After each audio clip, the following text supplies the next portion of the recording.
Every day, low-wage workers face a silent crisis that affects not only their lives, but the lives of their families and communities. It's time to shed light on the hidden costs of low-paying jobs. Imagine working full-time, year-round, and still struggling to make ends meet. For millions of Americans, this is a harsh reality. Despite their hard work and dedication, low-wage workers often find themselves trapped in a cycle of poverty, unable to escape the hidden burdens of their jobs. In this video, we'll explore the root causes of this silent crisis, from the widening gap between worker productivity and wages to the systemic issues that perpetuate economic hardships. We'll examine the role of corporate mismanagement, the paradox of public assistance for working families, and the double burden of housing and transportation costs. New at 11, minimum wage workers can't afford to rent a two-bedroom home or apartment anywhere in America. Even though low-wage workers have seen the greatest gains since the recession, a new report says that the overall feelings among them are not so optimistic. The gap between worker productivity and wages has been widening since the 1970s, with 1979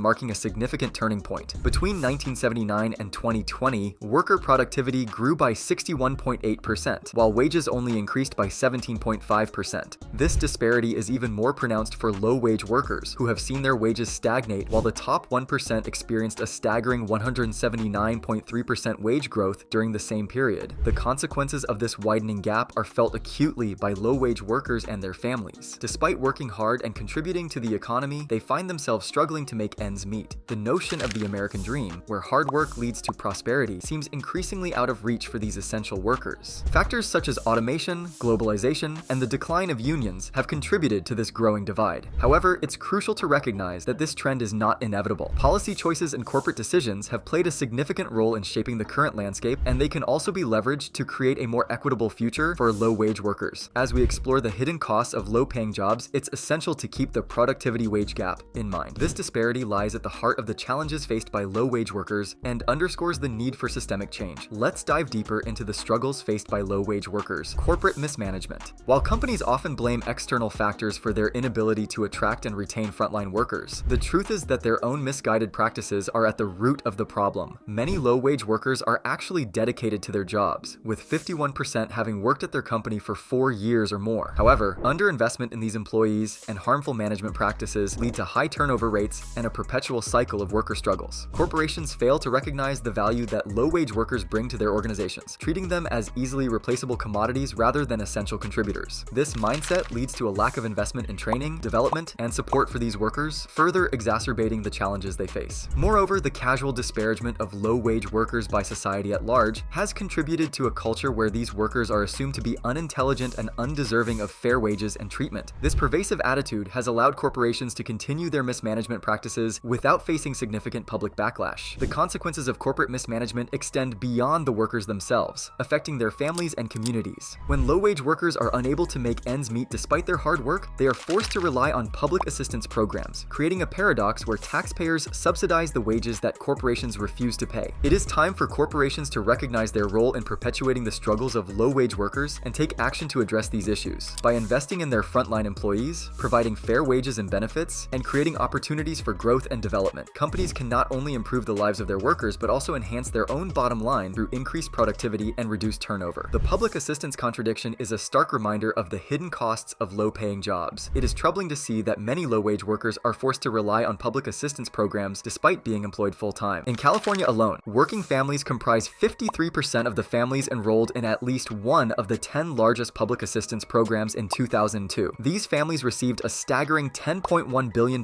in public assistance, accounting for nearly half of the total $21.2 billion spent on these programs. This raises important questions about the fairness and sustainability of our current system. Why should taxpayers bear the burden of subsidizing wages that corporations refuse to pay? Why should low-wage workers, who are essential to the functioning of our economy, struggle to make ends meet despite their hard work? The public assistance contradiction is not only a financial burden on society but also a source of stress and instability for low-wage workers and their families. The constant need to navigate complex bureaucracies and the stigma associated with receiving public assistance can take a heavy toll on mental health and well-being. Moreover, the reliance on public assistance programs can create a cycle of dependency that is difficult to break. When work doesn't pay enough to cover basic needs, low-wage workers may become trapped in a system that offers little opportunity for advancement or financial stability. Addressing the public assistance contradiction requires a multifaceted approach that includes raising wages, providing affordable housing and healthcare, and investing in education and job training programs. By creating a more equitable and supportive system, system, we can ensure that hard work truly pays off for all Americans. Housing and transportation costs are two of the biggest expenses for low-wage workers. The lack of affordable housing near job centers has led to a growing number of supercommuters who travel over 90 minutes one way to work. In 2021, raw rents increased by an astonishing 17% nationwide, with some cities like Portland seeing a 39% jump. This housing shortage has forced many low-wage workers to cut back on essentials, face eviction, or even become homeless. Transportation costs also take a significant toll on low-wage workers. Car ownership can be expensive, with lower-income households spending up to a quarter of their income on transportation if they own a car. However, not owning a car can limit job opportunities and access to essential services, especially in areas with inadequate public transportation. The hidden costs of low-paying jobs are a stark reminder of the urgent need for change. By shedding light on these issues and valuing the contributions of essential workers, we can begin to build a more equitable and just society. So let me ask you, what kind of future do you want to create? Will you continue to accept a system that perpetuates poverty and hardship, or will you take action to ensure that every worker is treated with dignity and respect? The path forward requires a collective effort from everybody. By advocating for policies that support low-wage workers and challenging the status quo, we can make a real difference in the lives of millions of Americans. If you want to learn more about the systemic issues affecting low-wage workers, check out our recent video, The Real Causes of America's Housing Crisis, which explores the complex factors contributing to the affordable housing shortage and its impact on working families.